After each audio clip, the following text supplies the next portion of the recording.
Hey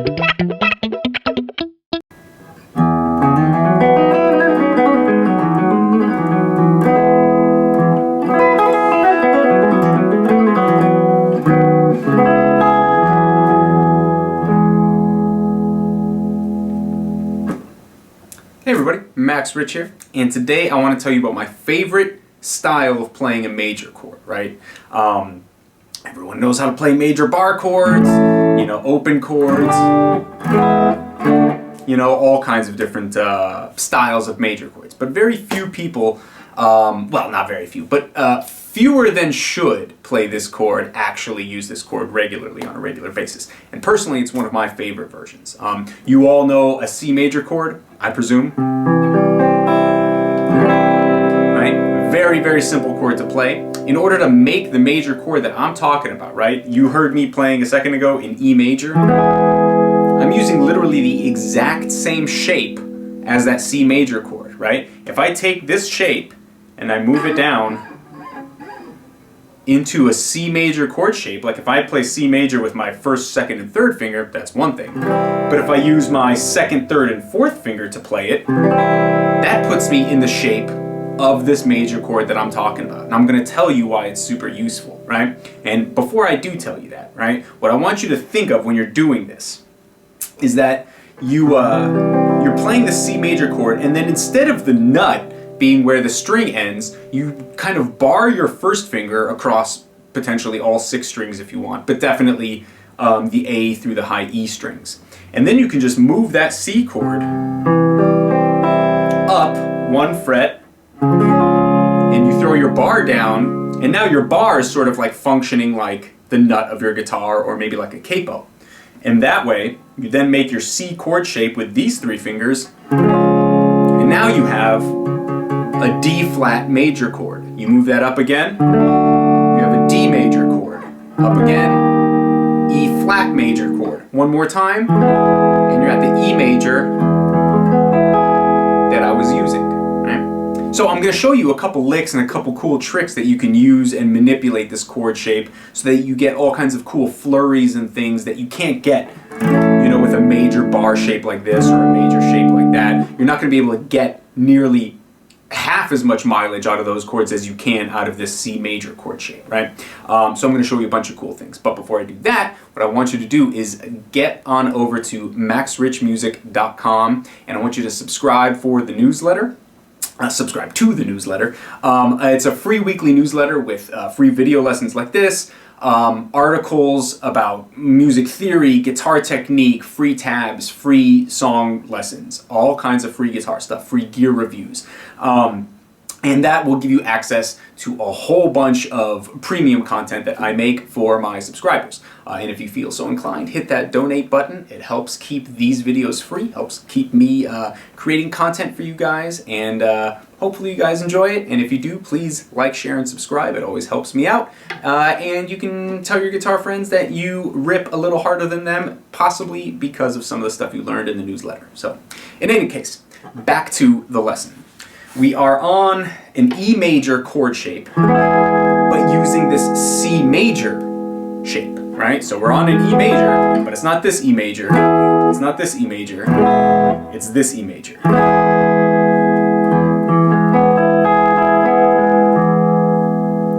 Okay, now, one of the things that this E major shape has above every other shape, at least that I can see. Well, almost every other shape.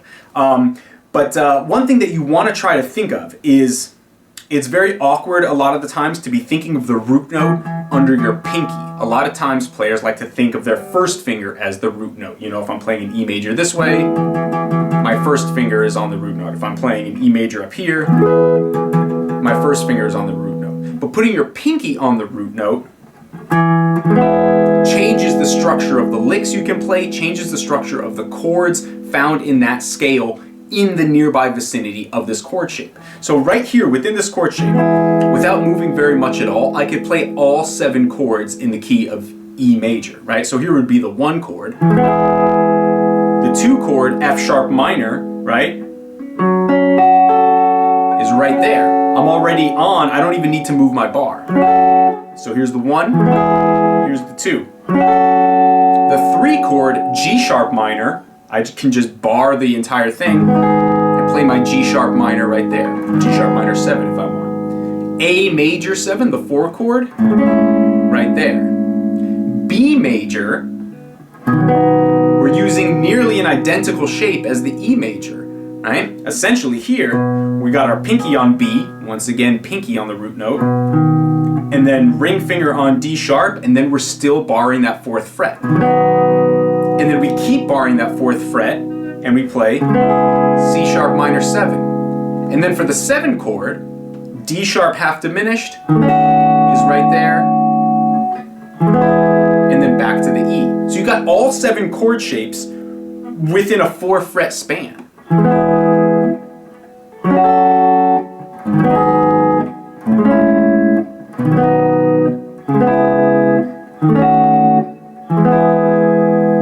That is intensely useful. If you're a songwriter, or if you're like a rhythm guitar player, you like writing tunes, you like playing, you know, various chord progressions and interesting new chord shapes, this will come massively in handy because you can play all kinds of chord progressions within a diatonic scale in one spot. You know, you could play 1, 2,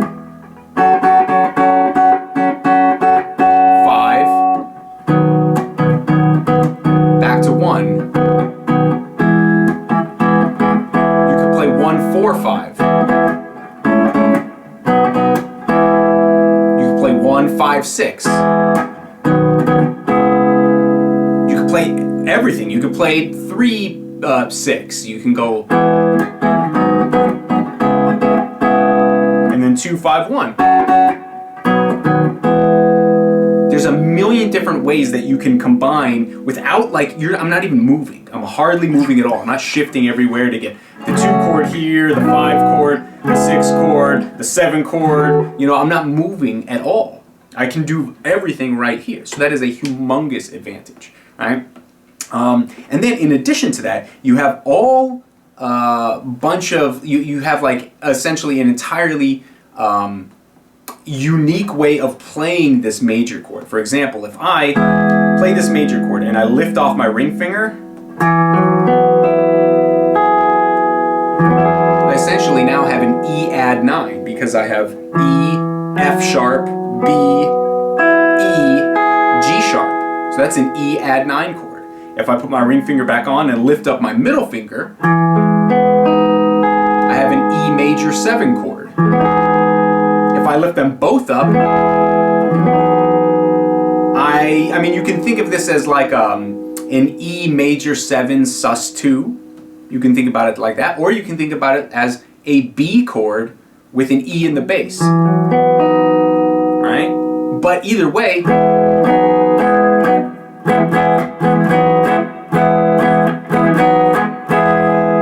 have a lot of options. You can do a lot of dancing around while staying on an E chord that you can't do here. You can, I mean, I guess you can go,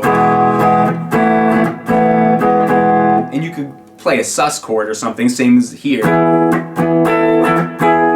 right? But you don't have this option.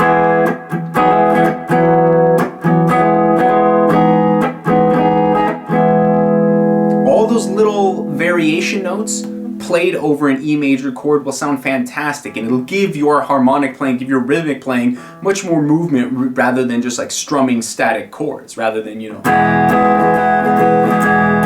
instead of doing that,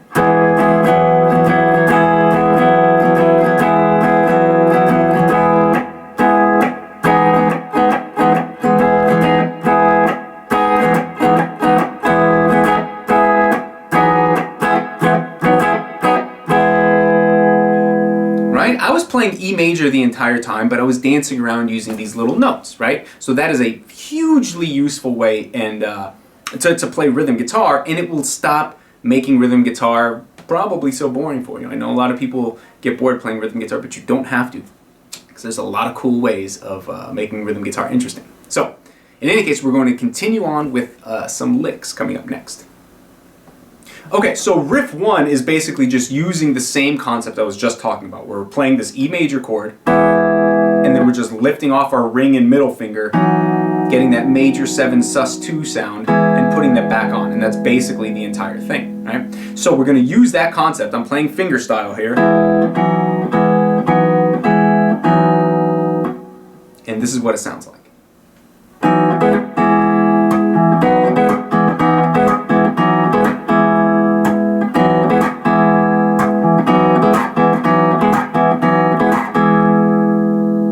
Real simple, right? I mean, but I'm getting a lot of mileage out of a simple E chord, right? There's not a lot happening. I'm just doing that, right? Not very complicated.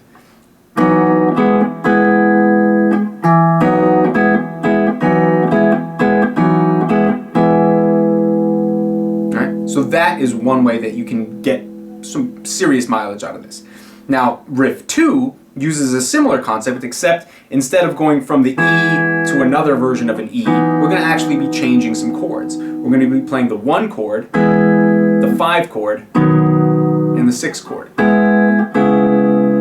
Alright, so we're going to be playing E major, B major, and then C sharp minor. Alright, but we're going to be adding a couple twists to it. And actually, you know what? We're going to also play A major 7. Right, so when you're thinking about a C sharp minor 7 chord, you add your pinky to it and it gets rid of the minor 7. Now you just have a C sharp minor. And then you change the bass note and now you have an A major 7, right? So that's the 4 chord. So we're going to have 1, 5, 4, 6, and then 4. So 1, 5, 6, another super common chord progression. That's what, well, this is what that one sounds like.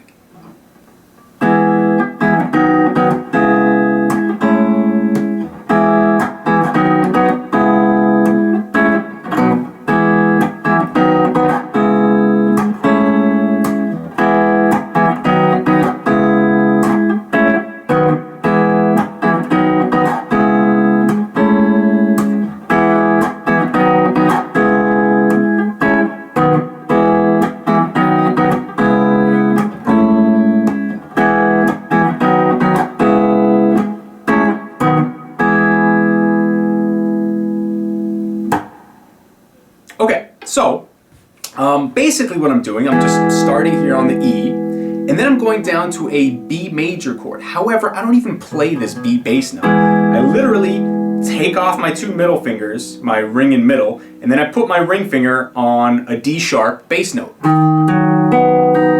Right, like that. And now I'm playing essentially a B chord with a D sharp in the bass. So it's just like this version of the B, but I'm not even playing the B. Well, I'm playing it here. I'm not playing a B bass note. I'm playing a D sharp bass note. And then from here, I play my C sharp minor.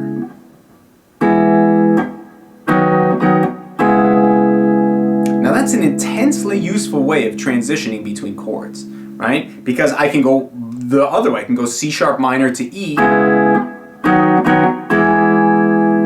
right? Which 6, 5, 1. Another very, very common chord progression, right? So just keeping this bar here and playing the minor 7 shape, and then the dominant 5, and then the 1 is really easy. In fact, I don't even need the 5. I could literally just switch my bass note here, E major, take my pinky off, C sharp minor.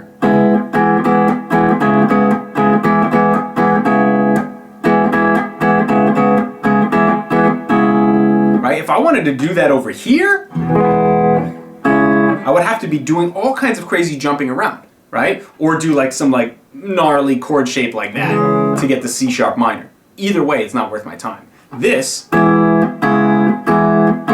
is way too easy, right? So, and then I leave my 2 middle fingers down, and then I add my pinky, like I'm playing a C sharp minor, and then I just switch the bass note to an A. Now I have an A major 7, right? In fact, I don't even need to play the C sharp minor. I could just play the full C sharp. I don't have to play the C sharp minor 7. I could play just a regular C sharp minor. And then if I do that, all I have to do is switch a bass note. So you can either play this as a C sharp minor, or C sharp minor 7. If you do it as a straight C sharp minor, you're only moving the bass note. If you're doing it as a C sharp minor 7, you're moving the bass note and that middle voice, which I like because it has a little more movement.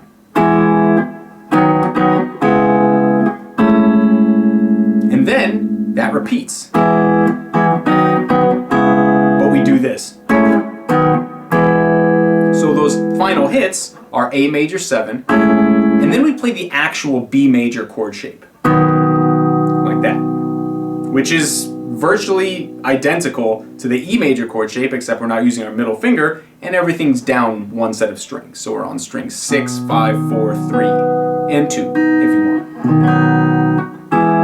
And then back to the 1. So that second half of the riff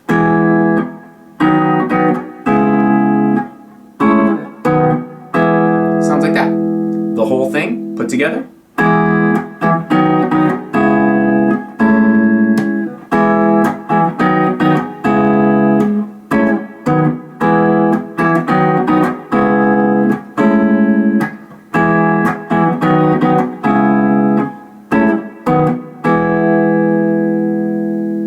I'm doing all this with, like, I didn't even leave the 4th fret with my first finger. It's just like planted there and I'm just dancing around, right? Which, speaking of, dancing around is exactly what we're going to be doing. We're going to start adding some flurries and a lot of note transitions into the next lick. So, check it out.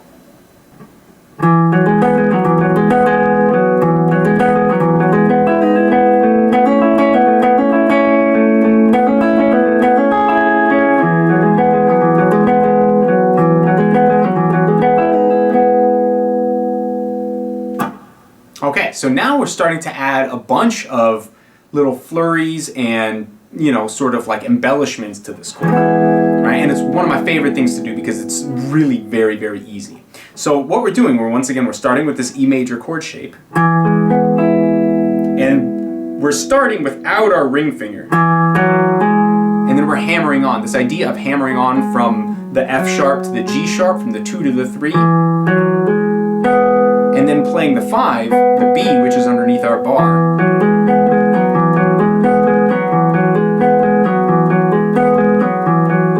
And you can hammer on to the 3 and then pull off from the 3, right? Whatever you want.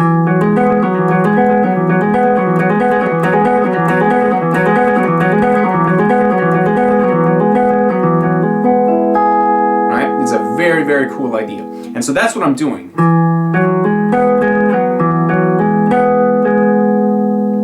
That's the idea.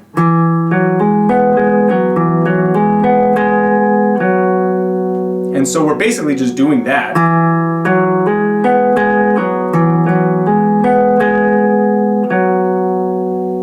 And then we're doing it again, except the ending changes the second time.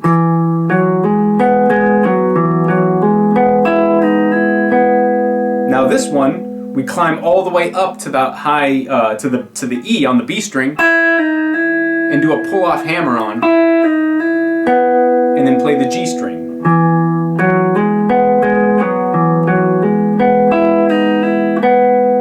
Like that.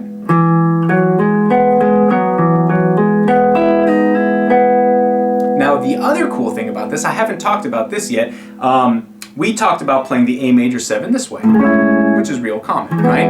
But you can actually leave your bar and your middle finger there and take your ring finger and pinky finger and just move them down, or up, I guess technically, to the next set of strings, the D and the G string. And now you have an A major 7 chord here. A, C sharp, E, G sharp. So there's your major 7 chord shape, and you can mimic that exact same idea on the 4 chord.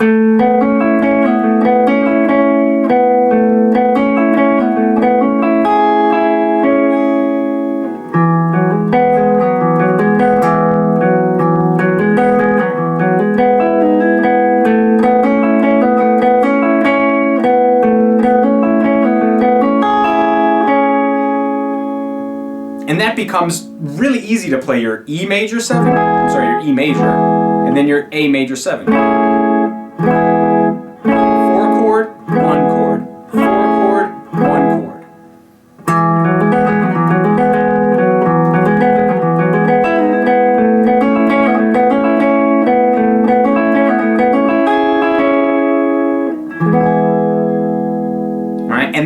very, very, very unique and very cool sound that you can't get on literally any other E major chord. The other thing that you can do is, you don't have to just do this, you can go, right? Real nice melodies.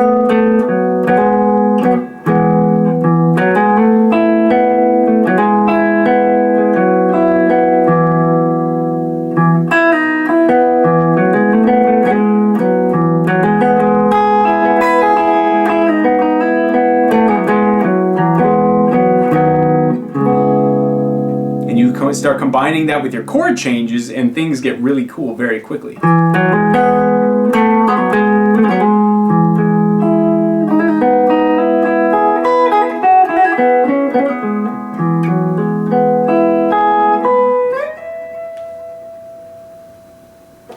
So that is an excellent way of adding embellishments to a very simple chord.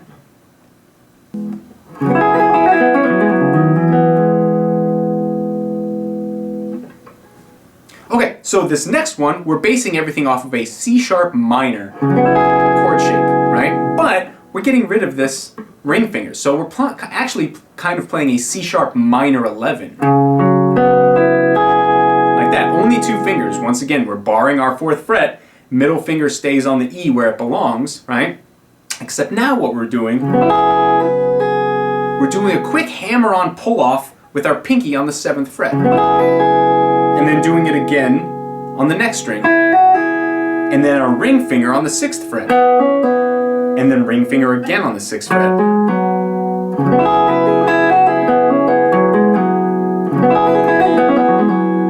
Right? It becomes very nice sounding. And then we can do a little hammer on from C sharp to D sharp to E. And do our little flurry that way.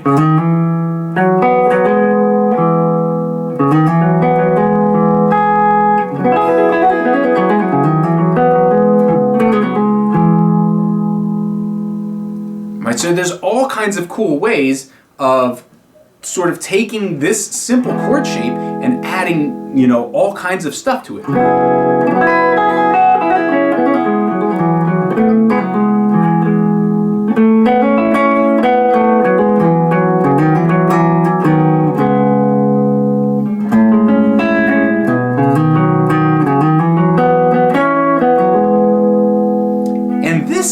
Thing goes is true for most of the time when you're playing a major chord with your pinky on the root note. Like for example, if you did it here on the B,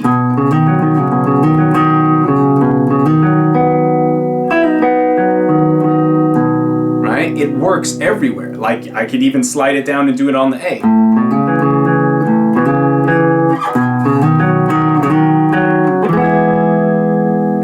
And this idea of the minor 11 works everywhere. If I take that C sharp minor 11 and I move it all the way up to F sharp, that works too. And now here I am at my E major chord up here, 12th fret, with my pinky on the root note 12th fret.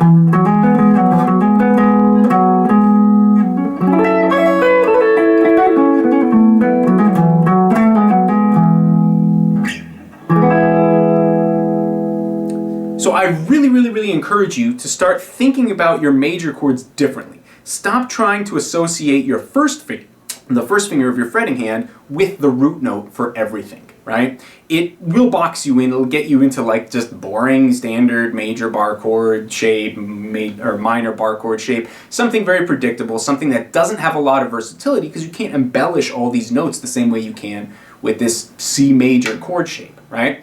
So really, I encourage you to sort of rework the way you play common songs, you know, like simple 4-chord songs, or maybe you write your own music. Try incorporating this chord shape into your own music and see where your creativity takes you, because I guarantee you, once you get used to this chord shape, it'll take you to a whole nother level of playing. It always does with everyone I've ever taught this to. So give it a shot, and I'm very certain you'll be pleased with the results.